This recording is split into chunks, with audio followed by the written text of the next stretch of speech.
திருத்தணி சுப்பிரமணிய சுவாமி திருக்கோவிலில் முதல் முறையாக மேலாடையின்றி உண்டியல் பணம் என்னும் பணியில் ஈடுபட்ட திருக்கோவில் அதிகாரிகள் மற்றும் பணியாளர்கள் கடந்த மாதம் உண்டியல் என்னும் பணியில் ரூபாய் 1.15 லட்சம் திருட்டில் ஈடுபட்ட திருக்கோவில் பணியாளர்கள் இதன் எதிரொலியாக தற்போது மேலாடையின்றி உண்டியல் என்னும் பணியில் ஈடுபட்டுள்ள திருக்கோவில் ஊழியர்கள்.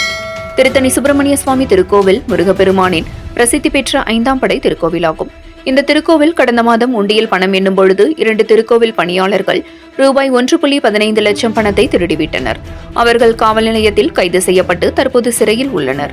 இதன் எதிரொலியாக இந்து சமய அறநிலையத்துறை உண்டியல் என்னும் பணியில் ஈடுபடும் திருக்கோவில் அதிகாரிகள் முதல் தற்காலிக ஊழியர்கள் மற்றும் தன்னார்வலர்கள் ஆகியோர்கள் மேலாடையின்றி சட்டை இல்லாமல் வேஷ்டி மட்டும் அணிந்து ஆண்கள் உண்டியல் பணம் என்னும் பணியில் மேற்கொள்ள வேண்டும். மேலும் கட்டுப்பாடுகள் விதிக்கப்பட்டது. செல்போன், வாட்ச், மணி பர்ஸ் எதையும் உண்டியல் என்னும் இடத்தில் எடுத்து வரக்கூடாது என்று திருக்கோவில் அதிகாரிகளுக்கும் ஊழியர்களுக்கும் கடுமையான கட்டுப்பாடுகள் விதிக்கப்பட்டது.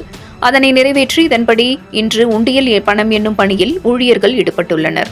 மேலும் பெண் பணியாளர்கள் உண்டியல் என்னும் இடத்தில் அதிக அளவு கண்காணிப்பு கேமராக்களும் மேலும் மேஜிக்கல் போடப்பட்டு இதன் மீது அமர்ந்து உண்டியல் பணம் என்னும் பணியில் ஈடுபட வேண்டும் என்றும் தற்போது முதல் முறையாக இந்த திருக்கோவிலில் இந்த சட்டத்தை அமல்படுத்தியுள்ளனர். தமிழகத்தில் முதல் திருக்கோவிலாக இந்து சமய அறநிலையத்துறை கோவிலால் நிர்வகிக்கப்படும் இந்த திருக்கோவில் உண்டியல் என்னும் பணியில் சட்டையின்றி கடும் கட்டுப்பாடுகளுடன் உண்டியல் பணம் என்னும் பணியில் ஊழியர்கள் ஈடுபட்டு வருகின்றனர். திருக்கோவில் இணை ஆணையர் செயல் அலுவலர் பொறுப்பு அருணாச்சலமும் மேலாடையின்றி இந்த பணியில் மேற்பார்வை செய்து வருகிறார்.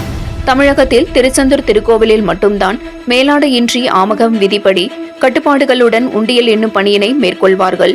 இதே பாணியில் தற்போது இந்த திருக்கோவிலும் உண்டியல் பணம் என்னும் பணி மேற்கொள்ளப்பட்டு வருகிறது.